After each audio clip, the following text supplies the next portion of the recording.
Dios te bendiga. Buenas noches, hermanos. ¿Cómo estamos? Gloria a Dios, gloria a Dios. Pues vamos a bendecirnos más todavía. Sí.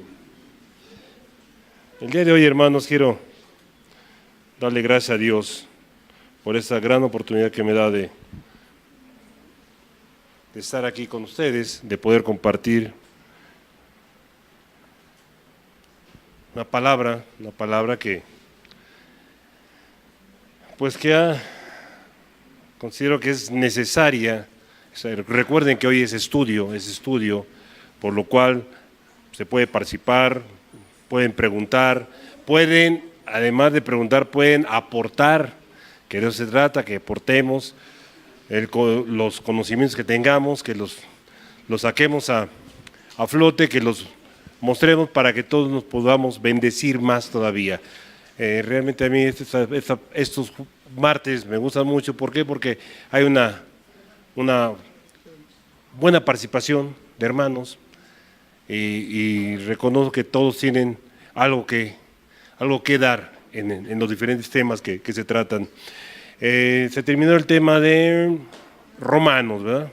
Romanos, los 16 capítulos de Romanos. Bueno, como yo no tengo tanto tiempo y me prestan el micrófono nada más en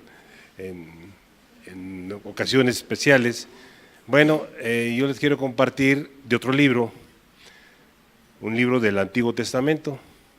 El Antiguo Testamento es el libro de Números, que forma parte, ¿de qué? ¿De qué forma parte? Del Pentateuco. ¿Qué significa Pentateuco? ¿Te acuerdas? ¿5 qué? ¿5 qué?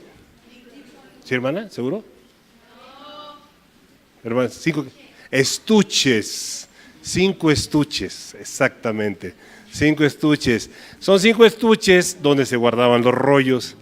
Y este nombre de Pentateuco, como nos fueron enseñando, ese nombre se adopta ahí en Alejandría. Anteriormente se llamaba la Torá, y para los judíos es la Torá, que es la ley, ¿sí? Bueno, vamos a hablar de uno de sus libros, el libro de Números, que es el número 1, 2, 3, 4, ¿cuál es? 5.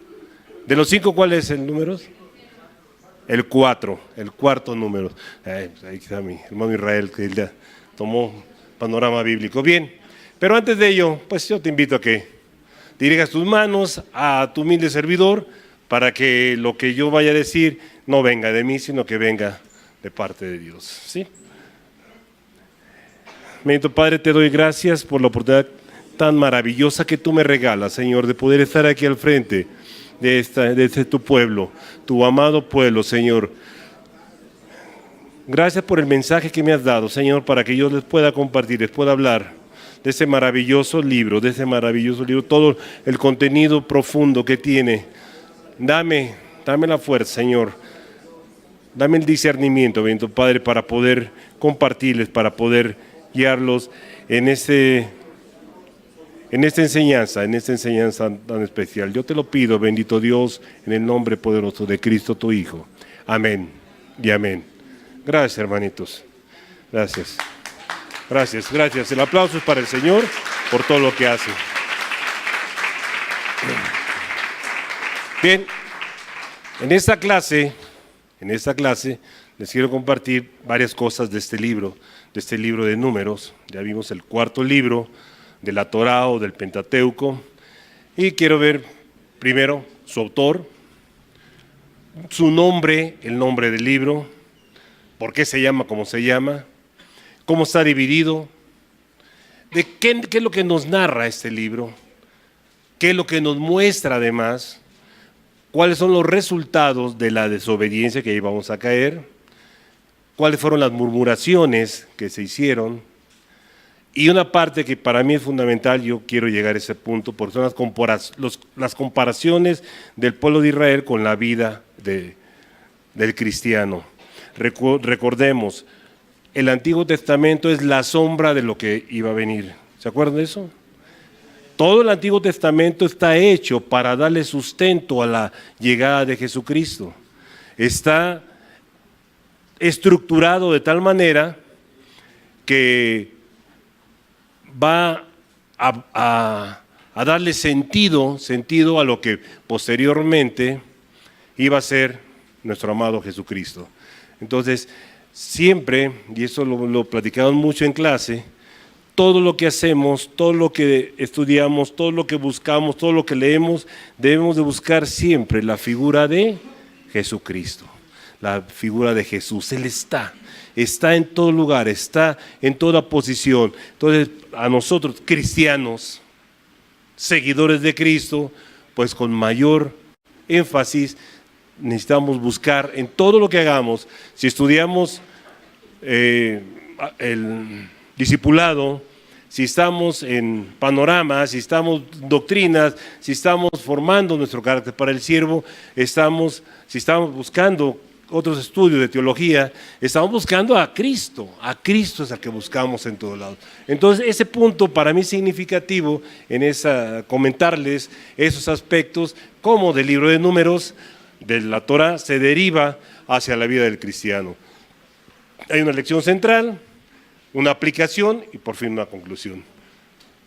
Más o menos una hora, no menos, 40 minutos para torturarlos con esas. Bien, el autor. ¿Quién fue el autor? Lo quiero conocer, que hizo a mi novia padecer. Es una canción, ¿verdad? Pero ¿quién fue el autor del libro? ¿Quién fue? ¿Seguros que fue Moisés? Sí. ¿Se juegan la vida por eso? ¿Y en qué se sustentan? ¿Por qué dicen que fue Moisés? ¿En qué sustentamos? Sí, de acuerdo, fue Moisés, pero ¿en qué lo sustentamos? Y por ahí vamos a empezar. ¿En qué sustentamos que efectivamente Moisés fue el autor del libro de Números? ¿Traen Biblia? Sí. ¿En qué parte de la Biblia? Moisés, el capítulo 1 de Números, versículo 1. ¿Lo tienen a la mano? ¿Qué dice?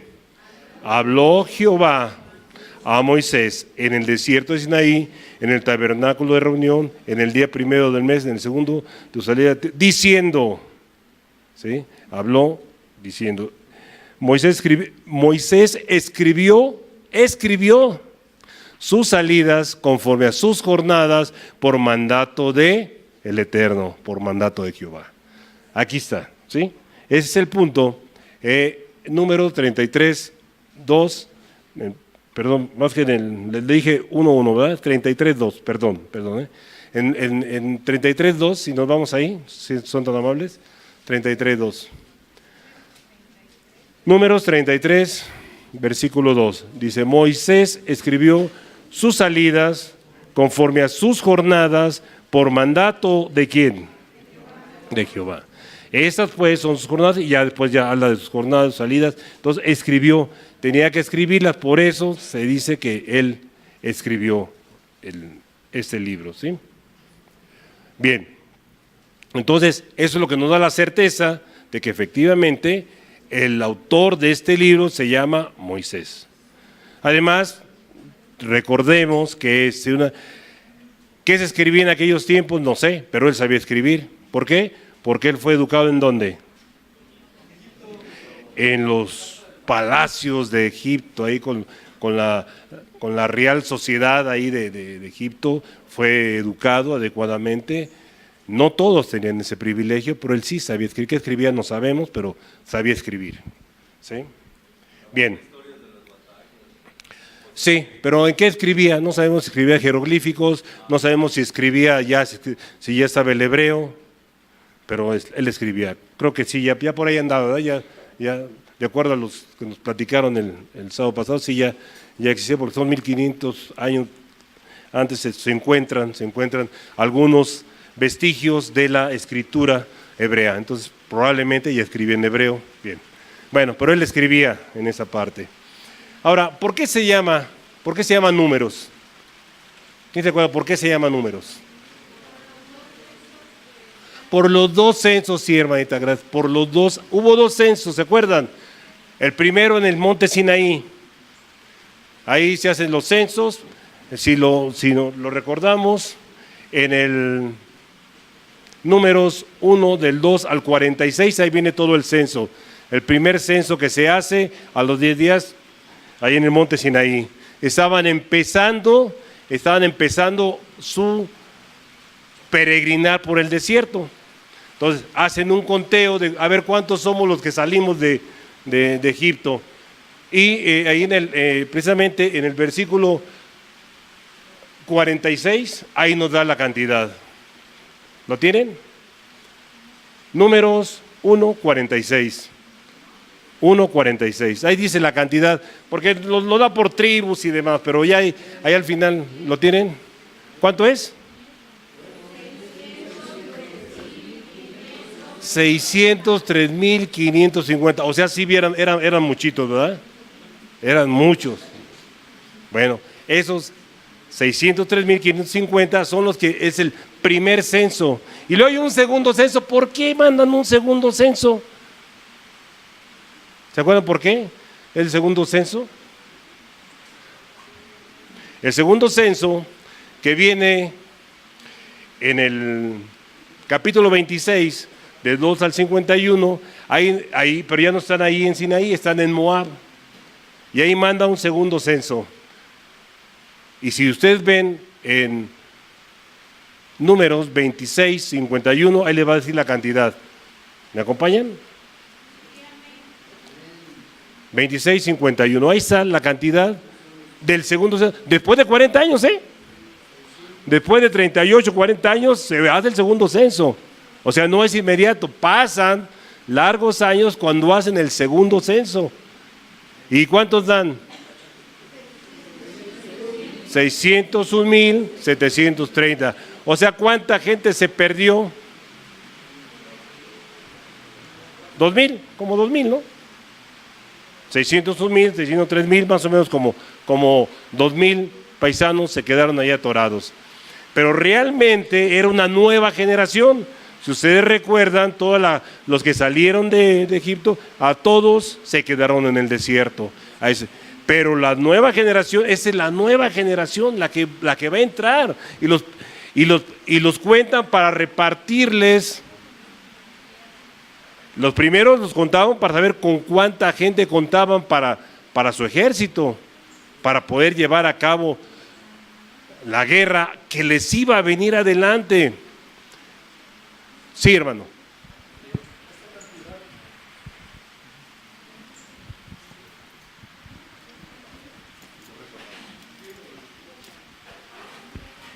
Una duda, hermano. Esta cantidad, hermano, el segundo censo, Sí. ¿contaban mujeres y niños? No. Nada más eran puros hombres. Eran hombres, sí. O sea Normalmente que- contaban los que iban a la guerra. Sí. Ah, ok. Sí. Era todo, hermano. Sí, gracias. Sí, hasta donde yo no precisa, pero yo estoy entendido por la forma de la cultura que existía, era muy a varones, hombres, les interesaba hombres de guerra. Las tierras se repartían a las tribus, a los varones de las tribus, salvo las hijas de don Simón, no. Las hijas creo que de Manasés, que había muerto su pariente y todo le reclama. Entonces dice, ¿y por qué a nosotros no nos das? No tenemos varones. Sí, hay un pasaje por ahí, pero normalmente era hacia varones. Entonces, estos eran normalmente varones, ¿sí? Y es con los que se iba a repartir la tierra, ¿sí? Pero lo precisamos, hermanito. Bien, entonces hay un segundo censo y tiene estos resultados. Durante esos 38 años, 40 años, únicamente hay 2,000 bajas, que son pocas realmente. Bien, ese es el nombre, Números, el nombre que nosotros conocemos. Pero ¿cómo se llamaba anteriormente, antes de que se escribiera la famosa Biblia Septuaginta? ¿Se acuerdan, mis hermanos? ¿Cómo se acuerdan? Bamidbar. ¿Qué significa Bamidbar? Significa, como nos enseñaron, en el desierto. Eso significa. Y ese nombre es con el que se va Este libro se va a Alejandría y ahí los 70 sabios israelitas le cambian y le dan el sentido de números. ¿Por qué? Pues porque eran los censos, como bien me lo dijeron. Pero hay algo aquí, a lo mejor era mejor el nombre de desierto, que es parte. ¿Por qué se llamaba desierto? Porque acostumbraban los hebreos ponerle nombre de las primeras letras. Y si ustedes recuerdan cómo dice, y le dijo el Eterno o Jehová a Moisés en el desierto de Sinaí, desierto de Sinaí. ¿Qué es el desierto, hermanos? ¿Qué le significa el desierto? Pero ahí te va el micrófono, ¿eh? Significa prueba. ¿Pero qué tipo de prueba? Porque hay una prueba que va a hacer mi hermana Vanessa, no sé si es ese tipo de prueba. No, ¿no es esa, hermana? No, bueno. ¿Cuál es? ¿Qué tipo de prueba? Puede ser aquella que, como consecuencia del pecado de una persona o del pueblo judío en ese momento, Sí. por la consecuencia de los pecados que ellos habían cometido y de la desobediencia a Dios, no creerle Sí, a Él, sí. es que Dios los pasó por ese desierto, Ese desierto. Ajá. ¿Cómo es un desierto? ¿Quién ha estado en un desierto? Árido, Seco, árido, sí. casi no hay vida. Casi no hay vida. Sin vegetación, sí. ¿Han estado en un desierto? ¿Sí? ¿Han pasado un día en un desierto? Bueno, en la mañana, ¿de qué tipo son las temperaturas del desierto? En las mañanas son calurosas, llega hasta 50, 57 grados. Y en las noches, ¿cómo es? Helados. Baja la temperatura a 0 o a menos 0 grados centígrados. Realmente sí hace frío. Yo he tenido la oportunidad de pasar noches en desierto y sí hace muchísimo frío, muchísimo frío. Y en la mañana un calor, pero agobiante. ¿Y qué es eso? Es el fuego y el frío. ¿Cómo se templa el acero? Se mete a fuego, pero bien caliente, y después saca y se mete al agua y empieza a formarse el carácter. Entonces los mete al desierto y muchos necesitamos que nos pasen por ese desierto. Muchas veces nos pasan cosas que no nos explicamos. ¿Cómo me ocurre a mí esto? Bueno, te estás metiendo a tu desierto. Nos están metiendo a ese fuego. No te van a llevar al desierto de Altar, ni al desierto de Sonora, ni al desierto de... No, te van a llevar a tu propio desierto. Y empezamos a tener problemas. ¿En qué momento? Como nuestros paisanos, los hebreos, ¿qué hicieron? Se empezaron a apartar y hubo que formarles. Además, una cosa muy interesante que nos platicaron, que es, ¿qué eran estos hebreos? ¿Qué eran allá en Egipto? Esclavos. ¿Y a dónde iban? A conquistar u ocupar. Iban a conquistar la tierra prometida. O sea, la tierra prometida estaba ocupada. Y estaba ocupada por gigantes. Y estaba ocupada por gente poderosa. Y estaba ocupada por guerreros. Y estos esclavos, venidos a menos, que realmente no tenían ni siquiera conciencia de grupo. Ellos nada más obedecían, pero a latigazos y con la brusquedad que se le trata a un esclavo. ¿Y cuántos años estuvieron nada más como esclavos? ¿Poquitos? ¿Cuántos? 400 años. ¿Cuántas generaciones se quemaron ahí en 400 años? No sé, 3, 4, ¿cuántas generaciones? 430 años. ¿Cuántas generaciones pudieron haberse desarrollado ahí? Fíjese, nuestra generación, yo nací en 1953, no se lo digan a nadie porque es secreto de Estado, pero nací en el 53. La generación de mi padre nació en el 22, en el 20, 50 fueron 70 años, 30 años de diferencia y ya somos otra generación. En 400, ¿cuántas generaciones creen ustedes que hayan caminado? Por lo menos 10, ¿verdad? Por lo menos 10 generaciones. 10 generaciones que fueron haciendo una cultura. Por eso, cuando salen de ahí, eran pues esclavos.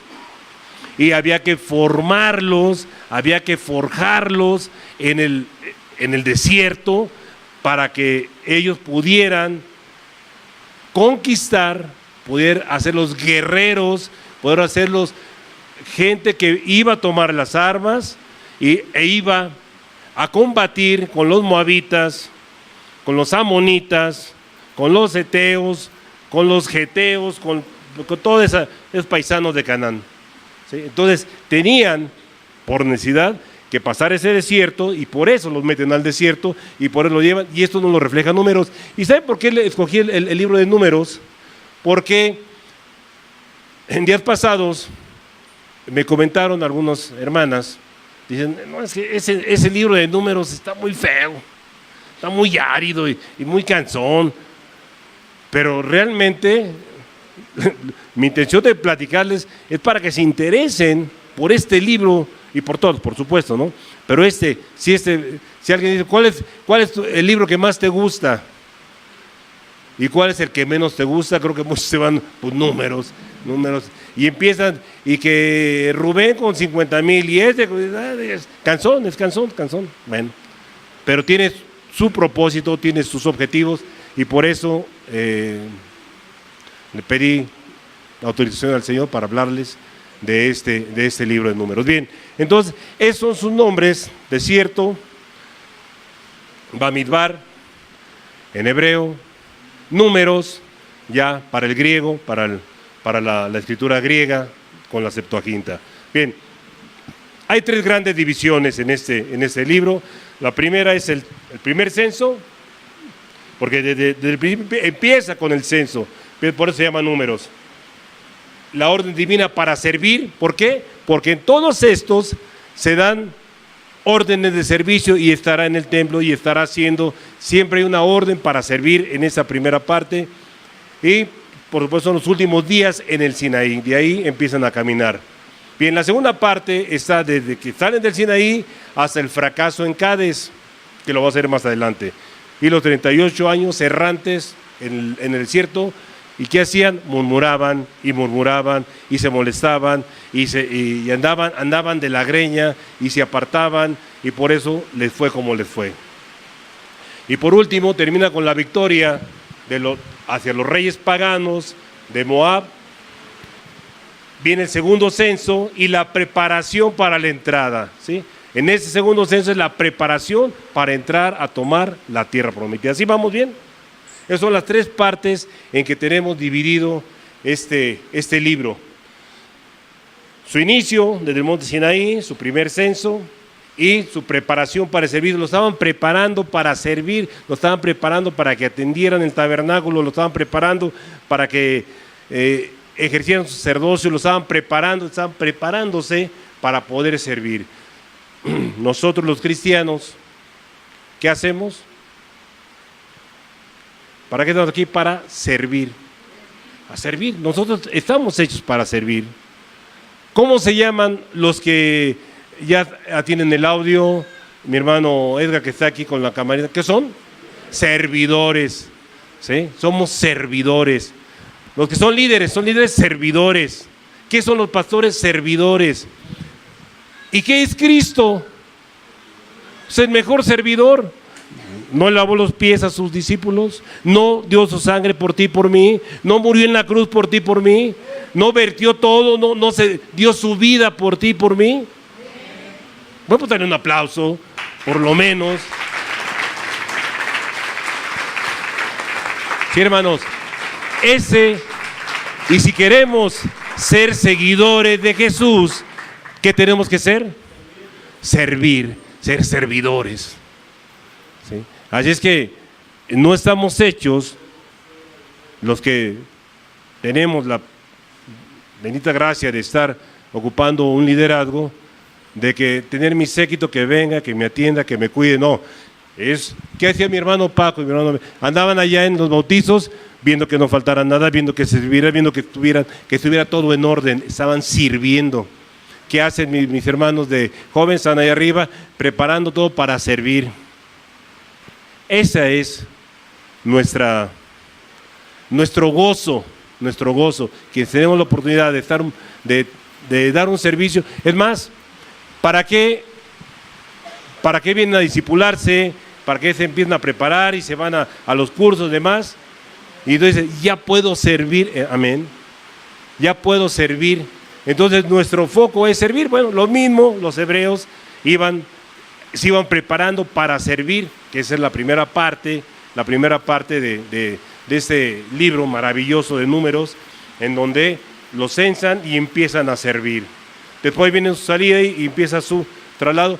Vienen ahí todas las cuestiones negativas que les pasan ahí en Cádiz, que lo vamos a hacer un poquito más adelante.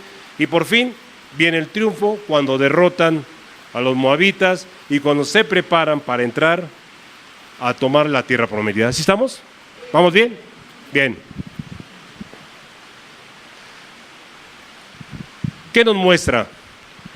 Aquí nos muestra una gran necesidad. Nos muestra la necesidad que tenemos de ser obedientes. Y por supuesto también nos enseña las consecuencias de la desobediencia. Y en esto es muy puntual este libro. Hermanos, si no somos obedientes, no podemos servir. Si no somos obedientes, no podemos caminar con el Señor. Si no somos obedientes, no servimos para nada. La obediencia es fundamental. Y aquí nos lo demuestra este libro de Números, nos da toda esa sapiencia, nos da todo ese conocimiento, nos permite entender por qué es importante la obediencia. Dios, ¿qué le dio a su pueblo? Les dio una ley. ¿Por qué? Porque sin ley, pues, imagínense la anarquía, cada quien jalaba por como quería o hacía lo que quería. Entonces les pone una ley, la Torá. En esta ley, ahí se refleja todas las actividades que tenían, es más, hasta por qué se movían, cuántos días tenían que ir fuera, cuántos días tenían que caminar para acá, todo les da toda vamos a decirles, toda la pauta para que puedan vivir en convivencia. Eran 603,000, o sea, varones. Bien, gracias por la aclaración, hermano. Varones, imagínense con familias, no, pues eran muchos, no sé cuántos, pero muchísimos. Multiplíquenle nada más. Ay, además los judíos tenían familia, pero sí, eran bien conejos, ¿verdad? Sí, no, de verdad, tenían. El que no tenía 10 tenía de 15 hijos. Es que échenle el lápiz, ¿cuántos eran? Y de 2, 3 mujeres también, y de todo se valía, y no había bronca, lástima. Llegamos tarde. Por todo hacen de cuento, pero bueno, mejor. Le dio la ley, le dio su tabernáculo. ¿Para qué? Para fortalecerse ahí espiritualmente, tenían su tabernáculo. Le dio su sacerdocio, legado de autoridad, sacerdocio, legado de autoridad divina. Fíjense nada más todo lo que les dio, y le dio su presencia. ¿Se acuerdan cómo estaba la nube y la columna de fuego? Permanentemente. ¿Para qué? Para llevarlos a la tierra prometida. Si ellos hubieran obedecido sus mandatos, otra historia estaríamos platicando. Pero bueno, los designios del Señor así son, y ahí suceden. Hay 3 palabras, este contenido en 3 palabras se reduce. Hubo descontento, hubo un desastre y al final hubo disciplina. Y lograron organizarse para poder hacer lo de Jericó, para poder empezar a tomar poco a poco, palmo a palmo, dirigidos por Josué, ir avanzando sobre la tierra prometida. ¿Así estamos? Bien, todo esto nos lo marca este libro. Bien, ningún otro libro en la Biblia aprendemos los resultados de la desobediencia. Somos desobedientes, asume las consecuencias. Como soldados, mi hermano Fausto, para la desobediencia, pues estaba entre una falta administrativa que te castigaban con un arresto, privación de la libertad en tu cuartel, hasta un proceso legal que te mandaban a la prisión por X años de acuerdo al Código de Justicia Militar. Entonces, en el ejército la disciplina es fundamental. Sin la disciplina no hay ejército, sin la disciplina no avanzamos, sin la disciplina no podemos ir a la guerra. Los hebreos sin la disciplina no hubieran podido hacer lo que hicieron si no hubieran forjado hace 40 años en disciplina. Dice, es la norma que rige las actividades de todo soldado, de todo militar. Dice, y tiene como base, ¿se acuerda? La obediencia y un alto sentido del honor y de la lealtad, y etcétera, etcétera, etcétera. Pero su base es la obediencia, y aquí estamos hablando de obediencia y desobediencia. Ellos, en esos 40 años, fueron depurando hasta llegar a formar el ejército que formaron, que después le entregan años después a David, y hace, bueno, todo lo que ustedes conocen. Bien, encontramos 3 ocasiones significativas de desobediencia por parte del pueblo. La primera es la rebelión de Cades, donde rehusaron entrar a la tierra de Canaán. Los capítulos 13 y 14,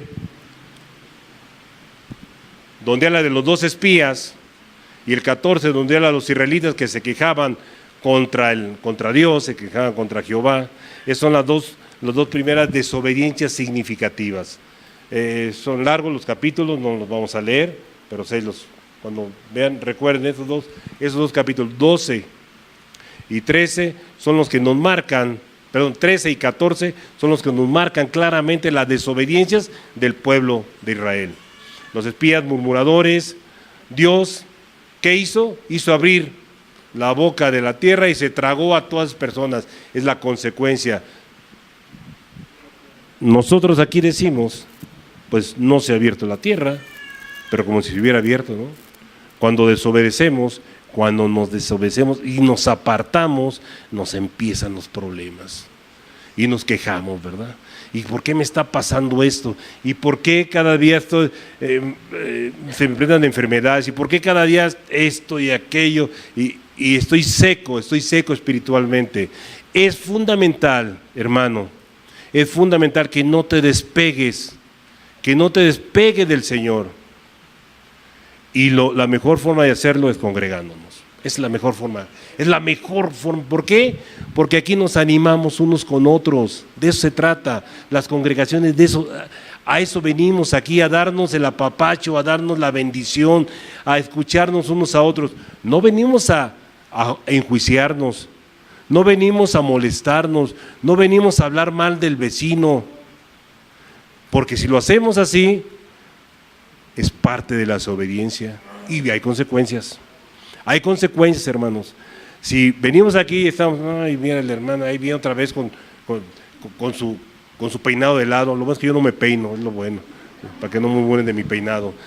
Y ya viene así. Sí, venimos y estamos observando y estamos criticando y estamos enjuiciando y estamos pecando. ¿Qué es pecar? Apartarnos de la presencia del Señor. Y eso hacemos.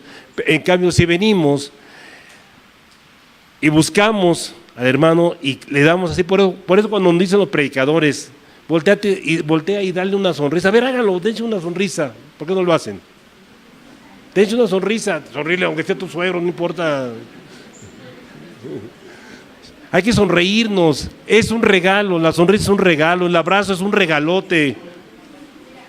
De veras, lo necesitamos, hermanos, lo necesitamos. Por eso venimos aquí, venimos a buscar a Cristo, sí. ¿Y dónde está? Aquí está, aquí lo veo, aquí está en mi hermano Paco, en mi hermana Vero, en mi hermano Juanito. Ahí está Cristo, ahí lo veo, ahí veo en su gozo, ahí lo estoy viendo. Aquí está con Paquito, feliz Paquito. Sonríes, Paquito, ya tienes dientes. Sonríes. Vamos, sí, gloria a Dios. El aplauso al Señor porque... Y yo le doy las gracias, de veras, yo le doy las gracias, aprovecho el comercial, le doy las gracias al grupo de varones, que todos pusieron un óvulo para que nuestro hermano Paquito pudiera comer adecuadamente. Gloria a Dios, sí. Gracias, varones, de verdad, gracias. Bien, a eso venimos, a no apartarnos, y ese es el mejor lugar que tenemos para hacerlo, para congregarnos, para darnos ese cariño, ese apapacho, esa caricia con la mente, esa caricia con la mirada. Yo los invito, hermanos, de verdad los invito a que no estén levantando juicios, a que no estén envidiando al hermano. Si el hermano ya viene con carro nuevo, felicítalo. Si el hermano ya trae ropita nueva, felicítalo, qué bueno, qué bendición. Si ya encontró trabajo, maravilloso, dale un aplauso y felicítalo y ponte a orar por él para que permanezca en esa posición. A eso venimos, hermanos, a edificarnos, a levantarnos, a protegernos, a amarnos. Amémonos los unos a los otros. Ese es el primer mandamiento que nos dan. Hagámoslo, hermano, hagámoslo. En los grupos de varones, en los grupos de jóvenes, en los grupos de mujeres, ámense, respétense, quiéranse y realmente sientan esa carga que trae tu hermano. ¿Sí? Amén. Bien. No como aquí, la murmuración. ¿De quién murmuraban? De Dios. Murmuraban de Moisés, murmuraban de Aarón, murmuraban. ¿Y qué les pasó? Se los tragó la tierra. ¿Y qué te va a pasar si sigues murmurando y sigues molestando y sigues afligiendo a tu hermano? Te va a tragar la tierra. ¿De qué manera? Pues, no sé. Ahí cuando traigas nos avisas cómo fue esa devorada que te dieron. Sí. Bien. La rebelión de Coré, cuando dirigió a 250 varones de los hijos de Israel para que se rebelaran contra Moisés, todos los hombres de Coré y todos sus bienes, todos los 250 que se rebelaron contra Moisés, fueron castigados por medio del fuego de Jehová. Fue la segunda. Y la tercera desobediencia, ¿de quién fue? ¿Se acuerdan? ¿Quién desobedeció? Moisés, afirma. ¿Y qué le pasó a Moisés? Se quedó como el perro de las dos tortas. ¿Sí saben por qué se llama el perro de las dos tortas? ¿No saben la historia del perro de las dos tortas? Bueno, ¿por qué? ¿En dónde? Estaba un perro, pongan la raza que quieran, y llevaba su torta en el hocico. Y entonces se asoma a un espejo de agua, a una alberca, y lo ve, ¡ay, vi otra torta! Se la quiere comer y se le cae su torta. El perro de las dos tortas, se quedó sin nada. Bueno, no sé por qué les platiqué esto, pero bueno, esa es la historia del dicho de el perro de las dos tortas. Bien. Entonces, por Moisés, ¿verdad? Moisés se quedó como el perro de las dos tortas. No entró a la tierra prometida, ni él ni Aarón. ¿Qué le pasó a Aarón? Pues se fue a Honduras antes de tiempo, ¿verdad? Y después le dijo, mira, si tienes tele, pues ahí te ves, pero no vas a entrar a la tierra prometida. Ni creas. Es que asómate y le permite subir al monte de Oreb, si no me equivoco. Y desde ahí nada más sí, la lagrimita aquí, hijo mío, de la que me perdí. ¿Por qué? Por desobediente. Moisés, el líder de los hebreos, el que los sacó de la basurota donde estaban, de la esclavitud. Y no sé. Imagínense si eso hace el Señor con Moisés, que era su predilecto, pues ¿qué le va a pasar a Raimundo? Perdido a Raimundo Lovera, no a mí. Imagínense lo que le va a pasar si desobedecemos. Él es su consentido, Él lo llevó, él lo sublimó ante el faraón, él lo levantó, él le dio la fuerza para sacar a sus 80 años, ¿verdad? 80 años de vida, y se fue y sacó al pueblo de la esclavitud. De verdad, no sé si algún día les ha tocado evangelizar, y qué difícil, ¿verdad? Qué difícil. Y aquí nomás en la independencia, y ahora imagínense, con toda esa bola de esclavos, sacarlos de la tierra donde estaban acostumbrados. No dijéramos que estaban cómodos, pero estaban acostumbrados. 400 años haciendo lo mismo, haciendo ladrillos hacían, ¿verdad? Bueno, ¿qué más que durando otro poquito más? No pasaba nada. Mas sin embargo, llega eso y los quita de esa comodidad y se los lleva a un desierto. Y pues sí, murmuraban y sí se apartaban. A pesar de que les daban el maná y les daban un montón de cosas, pero ellos se apartaban. Voy un poquito más rápido. Bien, entonces, esas son las rebeliones, murmuraciones, en cuanto a la manera como Dios los dirigía. Capítulo 11, versículos 1 al 3, ahí nos lo indica. Dice, aconteció que el pueblo se quejó a oídos de Jehová. Yo se lo leo para irnos más rápido. Y lo oyó Jehová y ardió su ira, y se encendió en ellos fuego de Jehová y consumió uno de los extremos del campamento. Entonces el pueblo clamó a Moisés, y Moisés oró a Jehová, y el fuego se extendió, y llamó a aquel lugar Tabera, porque el fuego de Jehová se encendió en ellos. ¿Sí? La otra murmuración es en cuanto a la comida que Dios les daba. Capítulos 11 del 4 al 6. Y dice, y la gente extranjera que se mezcló con ellos tuvo un vivo deseo, y los hijos de Israel también volvieron a llorar y dijeron, ¿quién nos diera a comer carne? Nos acordamos del pescado que comíamos en Egipto de balde, de los pepinos, de los melones, de los puerros, las cebollas y los ajos, y ahora nuestra alma se seca. Pues nada, sino este maná ven nuestros ojos. Imagínense el sufrimiento de estos pobres. No había tacos de canasta ni nada de eso que comen los varones. Puro maná. Y murmuraron del maná. Otro, en cuanto a los ancianos que Dios escogió sobre ellos, es otra de las murmuraciones. Lo encontramos en el capítulo 16 y 17, ahí habla ampliamente. Son muy largos, la rebelión de Coré que ya hablamos y la vara de Aarón cuando florece. Las narraciones son largas, es que ahí las dejamos. Sí, y en cuanto a su ser en el desierto, capítulos 20, 2, 5, dice, y porque no había agua para la congregación, en el capítulo 20, del 2 al 5. No, porque no había agua para la congregación, se juntaron contra Moisés y Aarón. Y habló el pueblo contra Moisés diciendo, ojalá hubiéramos muerto cuando perecieron nuestros hermanos delante de Jehová. Se refiere a Coré. ¿Por qué hiciste venir la congregación de Jehová a este desierto para que muramos aquí nosotros y nuestras bestias? ¿Y por qué nos has hecho subir de Egipto para traernos a este mal lugar? No es lugar de sementera, o sea, no hay donde sembrar, de higueras, de viñas, ni de granadas, ni aún de agua para beber. Seguían murmurando. Estaban pasando su desierto, pero murmuraban. ¿Sí? Bien. Sus murmuraciones eran quejas contra Dios. Ellos mostraron su rebelión e incredulidad e ingratitud hacia Dios, y esto le trajo tristeza a Dios. Cuando nosotros murmuramos, cuando nosotros enjuiciamos, cuando nosotros atribulamos, cuando nosotros nos rebelamos, cuando desobedecemos, Dios se entristece. Dios se entristece. El Espíritu Santo se constrita. ¿Así se dice? Se constrita. ¿Por qué? Por nuestra actitud negativa. No lastimamos al vecino, sí, lo lastimamos por supuesto, pero Dios es el que más resiente nuestros abandonos, nuestro alejamiento, nuestra murmuración.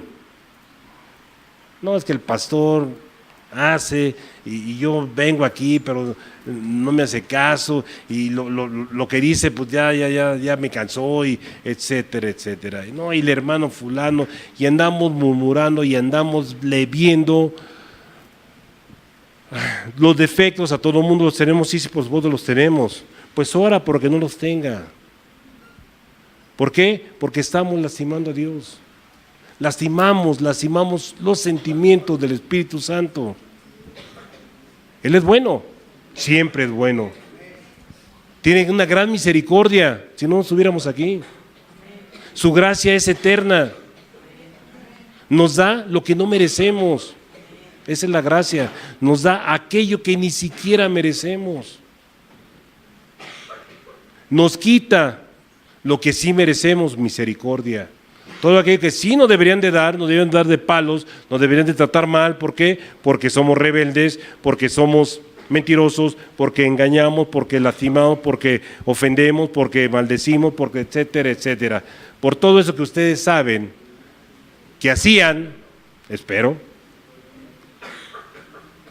todo eso nos debió de haber causado algún pago, tenemos que dar por eso. Él lo pagó. ¿Dónde? En la cruz. Él lo pagó. Gloria a Dios, lo pagó. Con su sangre lo pagó. Y mira, aquí estamos. Creámosle o no, sigámoslo o no, Él pagó. Los que están allá afuera también, también por ellos, también por los que no se congregan, también por ellos pagó, por todos. Los que tenemos la gran bendición de conocerlo y de entenderlo, nos acercamos a Él. ¿Y qué nos da eso? Felicidad, gozo, paz, fruto del Espíritu. El fruto del Espíritu, ahí se refleja cuando nos acercamos y nuestra vida cambia. Sí cambia, hermanos. Sí cambia, se llena de gozo, se llena de alegría, se desbordan las lágrimas. ¿Por qué? De la emoción que sentimos cuando podemos servirle a un semejante, ¿o no? ¿No les ha pasado? Yo creo que sí, a todos. Están sirviendo y continuamente estamos sirviendo y estamos, hermano, mire, necesito que me lleven aquí. Híjole, está bien, yo te llevo. ¿A dónde? No sé. A recorrer las 2 millas, no 1 milla. Así nos lo dice, ¿no? Y te apoyo y te sirvo. ¿Por qué? Porque esa es nuestra misión, porque eso es lo que buscamos nosotros, servirle al otro. Y eso, ¿saben quién es el ganón? Nosotros. Nosotros somos los que ganamos cuando servimos, cuando damos un poquito más de ese 100% que tenemos que dar, damos un poquito más. Ese, hermanos, de verdad, no necesitamos que nos dé nada a cambio, ¿eh? El solo hecho de dar ya nos bendijo, el solo hecho de dar ya nos llenó, el solo hecho de proporcionar ya nos está retribuyendo. Hoy en la mañana, una hermanita por ahí estaba muy afligida, su marido se infartó y pidió oración para él. Y sí, llegaron las oraciones, le llegaron en audio, por escrito, y me imagino que los que me estoy orando y estaban orando, se salvó del infarto, en la carretera. ¿Saben la carretera? Cuando yo leo con el hermano, ¿y dónde está el susodicho? No, pues está en la carretera ahí por el Arco Norte, no saben exactamente dónde, y no llega la ambulancia, pues oremos porque llega la ambulancia, y llegó la ambulancia. Dios es grande, hermanos. Realmente hace cosas extraordinarias, y uno está aquí desde su casa orando, sí, padre, mándale la ayuda idónea, no, esa no es la esposa, mándale la ayuda necesaria, ¿sí? Manda la ayuda necesaria para ese varón, no sé ni quién es, no sé. Y como esta oración, vi varias hermanas que también mandaron su oración, y ya después cuando le dije, no, ya está llegando la ambulancia, y lo levantaron, sí, está bien. Porque si no lo levantan, ya se murió. ¿Sí? Y ya no pueden levantar, no tiene que llegar al Ministerio Público, echarla y hacer todo. Y luego dice, y se lo llevan, sí, se lo llevaron. Hermana, ahora hay que orar porque llegue bien allá a su destino. Iba con su hijo y bueno, etcétera, etcétera, ¿no? Entonces una hermanita de aquí de la congregación y bueno, hay que cerrar filas con ella, ¿no? No de su testimonio, y ella lo dará en su momento, pero así fue, y le doy gloria a Dios porque se logró. Y en eso que está uno orando, y está uno dando, y está uno sirviendo, y está uno llenando, y se empieza uno a desbordar, se empieza uno a llenar de esa felicidad y de esa alegría de poder ser de utilidad. Cuando dejamos de ser de utilidad, pues mejor muérete, ya para qué estás aquí. Si ya no sirves, pues ya mejor agarra tu camino. Pero mientras tú puedas servir, mientras tú puedas darle algo a alguien, repito, una sonrisa, no necesitas darle dinero, con que le des una sonrisa, con que le des una atención, con que le prestes tus oídos para escucharle cuando está afligido, ahí estás sirviendo. Y ahí le estás dando a tu hermano lo que él necesita. Y no sabes cómo se agradecen esos oídos. Y cuando rematas, lo escuchas y con remate, déjame orar por ti. No sabes la bendición tan grande que estás dando y que estás recibiendo. Es tan hermoso esta vida cristiana porque estás dando y te estás llenando. Es como un boomerang, das y recibes, y mientras más lances, mientras más das, más estás recibiendo, más estás llenando. Y no hablo de economía, no hablo de economía, hablo de tu llenadez, si me permiten el término, de tu llenadez espiritual, de tu gozo, esa parte tan maravillosa que te hace levantarte y sonreírle a la vida, a pesar de que haya ganado Morena, no importa, hay que sonreírle a la vida. Y hay que orar por el hermano Peje, hay que orar por él. Y no sé, por Barlet, que se va a la CFE, pues que haya luz, que llegue la luz, ¿no? Sí. Por todos hay que, no hay que murmurar, hermanos, no nos sirve de nada, nos aparta de Dios, lo entristecemos cuando murmuramos. Gocémonos siempre. Bien, me quiero ir ya a la parte que es para mí más importante, y me quedan como 5 o 10 minutos, la comparación del pueblo de Israel con la vida de Cristo. La esclavitud de Egipto es un tipo de esclavitud que el pecado causa. Juan 8:34 dice, y me voy rápido, Jesús le respondió, de cierto os digo, que todo aquel que hace pecado, esclavo es del pecado. Todo aquel que hace pecado, todo aquel que murmura, todo aquel que ofende, todo aquel que lastima, es esclavo de ello. Se hace esclavo. Y ser esclavo es no ser libre. Es la antípoda de la libertad. Dios nos hizo libres, Cristo nos hizo libres. Bueno, ¿queremos perder nuestra libertad? Empieza a pecar. Empieza a pecar y vas a perder tu libertad. Esa libertad que te dio, esa libertad por la cual Él murió, tú la vas a perder. ¿Por qué? Por tus pecados. ¿Sí, amén? Bien. Nos dice Moisés, su libertador, es un tipo de Cristo, quien es libertador del pecado. Él los libra de la esclavitud. Cristo nos libra del pecado. Y nos lo dice Gálatas 5:1, estad pues firmes en la libertad con que Cristo nos hizo libres, y no estéis otra vez sujeto al yugo de la esclavitud. No te metas al yugo de la esclavitud. No murmures, no lastimes, no ofendas, no maltrates al que está a un ladito tuyo. Empieza con tu esposa, empieza con tu esposo, empieza con tus hijos. No maltrates ahí en lo cortito, porque luego somos farol de la calle y oscuridad en la casa. Acá sí somos los buenas y mira que es una persona excelente, sí, pero en tu casa eres un patán. En tu casa eres grosero, en tu casa eres ofensivo, en tu casa lastimas, en tu casa no quieras ni la quincena. Y bueno, hermanos, yo los invito a que desde ahí empecemos a tener a no caer en esa esclavitud que nos hace el tratar mal a nuestros semejantes. ¿Bien? ¿Sí, hermanos? Bien. La salida de Egipto tipifica el abandono del pecado y de la vida pecaminosa. Sí.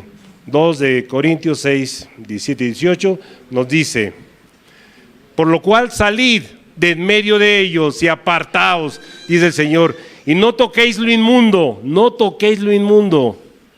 y yo os recibiré, y seré para vosotros por Padre, y vosotros me seréis hijos e hijas, dice el Señor Todopoderoso. No te metas con el mundo. ¿Vives en él? Sí. No puedes vivir en una esfera, no puedes. Vas a convivir con el mundo, pero el mundo va a dar testimonio de la grandeza de Jesús. A eso somos llamados, a que con nuestra actitud, a que con nuestro proceder, a que con nuestra forma de hablar, a nuestra forma de tratar a los demás, damos testimonio de quién es Cristo en nuestra vida. ¿Sí, amén? No toquen lo inmundo. ¿Qué es tocar lo inmundo? Estar lastimando, estar ofendiendo, estar envidiando, estar odiando. Eso es tocar lo inmundo. Esa parte que no llegue a nosotros, hermanos. Tenemos un escudo tremendo, se llama la fe, el escudo de la fe, esa fe que nos lleva siempre adelante. ¿Sí, hermanos? Bien. El Cordero de Pascua tipifica a Cristo, el Cordero de Dios, que quita el pecado del mundo. Bueno, ni comentárselo, ¿no? Lo conocemos muy bien. Faraón persiguiendo a Israel. ¿Qué tipifica? Satanás, que persigue a los cristianos. Y así lo vemos en 1 de Pedro 5:8. Dice, sed sobrios y velad, porque vuestro adversario, el diablo, como león rugiente, anda alrededor buscando a quien devorar, todos los días, a todas horas, en todo momento. Ahí está, permanente, ahí está contigo, No creas que se ha ido. Tú eras de su equipo y te anda reclamando. Necesitamos, por tanto, estar permanentemente en oración, estar permanentemente en Cristo, porque de otra manera, nada más te descuidas y te devora. Ahí está el acecho, y nos está escuchando, porque sí nos escucha. No sabe qué pensamos, pero sí nos escucha. Por eso nos han enseñado que cuando vamos a orar, lo hagamos en voz audible para reprender y para decirle, pertenezco a Cristo, retírate. Satanás, retírate de mi vida porque yo pertenezco a Cristo. Tengo la C en la frente de Jesucristo, en la de Cristo. La tengo bien marcada y no me voy a apartar de Él. Así es que hazte un lado, no me estorbes. ¿Y cómo te estorba? Pues con una serie de engaños que muchas veces nos hacen perder el ritmo, perder la cabeza. Y empezando, ¿saben con qué? Con el enojo, sí. ¿Te enojas? Y está aquel, mira, pero de veras, gozando de ver cómo te enojas. ¿Y quién no se enoja, hermanos? Levanten la mano para ver quiénes son mentirosos. Todos nos enojamos, pero ahí está Cristo también, Ahí está, ven, mejor búsquenlo a Él. Y dense cuenta de que no hay motivo alguno, no hay motivo, ni uno solo, para que nos enojemos. Ni uno solo, Todo es para gozo, todo es para bien, porque los que amamos a Dios, todas las cosas nos son para bien. Entonces, no caigamos en el jueguito de enojarnos, de levantar la voz, de irritarnos, de murmurar, de pensar mal del que está a un lado, de envidiar, porque ya se encuentra en una posición mejor que la mía y lo empezamos a envidiar. Cuidado, hermanos, porque eso es Satanás, que está como león rugiente, esperando al acecho continuamente a ver a qué horas caes. Y él de veras hasta se relame los bigotes, si es que tiene bigotes, cada vez que nos enojamos, cada vez que nos peleamos, cada vez que discutimos, cada vez que tenemos un altercado. Ahí está. Le digo, regordeándose de que logró algo. Bien. Y todo esto nos lo muestra el libro de Números, Okay, para allá va. Todo esto está ahí en el libro de Números. ¿Por qué? Porque es la sombra de lo que va a venir. Entonces, ¿cómo vemos a Cristo en todo este libro? Por si alguien pensaba que era un libro cansón y aburridón, tiene muchísima enseñanza, tiene muchísimo que aportarnos. La lección central, ya para terminar, la incredulidad. La lección central es la incredulidad que impide la entrada a la abundante vida y esperanza en el cielo. Esa es la incredulidad. ¿Qué es la incredulidad? El no creer, el no tener fe, el apartarse, como que se están yendo más allá de lo necesario, ¿no? Hay que creer, hay que tener fe. La incredulidad ha sido el pecado más común en cada generación de los seres humanos. Por medio de la manera de cómo Dios lidió con el pueblo de Israel, ese pueblo aprendió a obedecer a Dios y servirle con reverencia a sus mandamientos. Y después todavía, recuerden la historia, hermanos, todavía llegaron los jueces y los jueces se volvieron a rebelar, volvieron a caer en torpezas, en desasosiegos. Y luego los reyes igual, se lo tuvieron que llevar a Babilonia. Tenemos ya 70 años para que volvieran a retomar el cauce, para que volvieran a encontrarse en su camino. Los tuvieron que sacudir fuerte durante esos 1500 años de existencia. ¿Y por qué así? Porque Dios nos agarra a los hebreos, ahora a los judíos, los agarra para darnos muestra de qué es lo que va a suceder en nuestra vida. Son elegidos, sí son elegidos, pero para que todos aprendamos, para que todos conozcamos, para que todos digiramos todo lo que está a nuestro alrededor, la aplicación. Tengamos mucho cuidado con la incredulidad. Es importante que aprendamos del pecado de la incredulidad de este pueblo. Nos lo dice 1 de Corintios 10, 6, 11. Dice: mas estas cosas sucedieron como ejemplos para nosotros, para que no codicemos cosas malas como ellos las codiciaron. ¿Sí? Y en el 11 dice: y estas cosas les acontecieron como ejemplos, son el ejemplo, los hebreos son el ejemplo de todo lo que puede pasar. Y están escritas para amonestarnos a nosotros, a quienes han alcanzado los fines de los siglos. Nosotros que hemos sido tocados por el Espíritu Santo, para nosotros es esa lección. No sueltes tu Biblia, ahí están las lecciones. Y recordemos que fueron escritas, ¿para qué? Para enseñarnos. Para eso se escriben. Nos lo dice Romanos 15:4, porque las cosas que se escribieron antes, para nuestra enseñanza se escribieron, a fin de que por la paciencia y la consolación de las Escrituras tengamos esperanza. ¿Sí estamos? Para eso se escribieron. Bien. Números nos enseña lo importante que es la obediencia a nuestro Dios. A la misma vez nos enseña las consecuencias de desobedecer a Dios. Ya estamos terminando, ¿eh?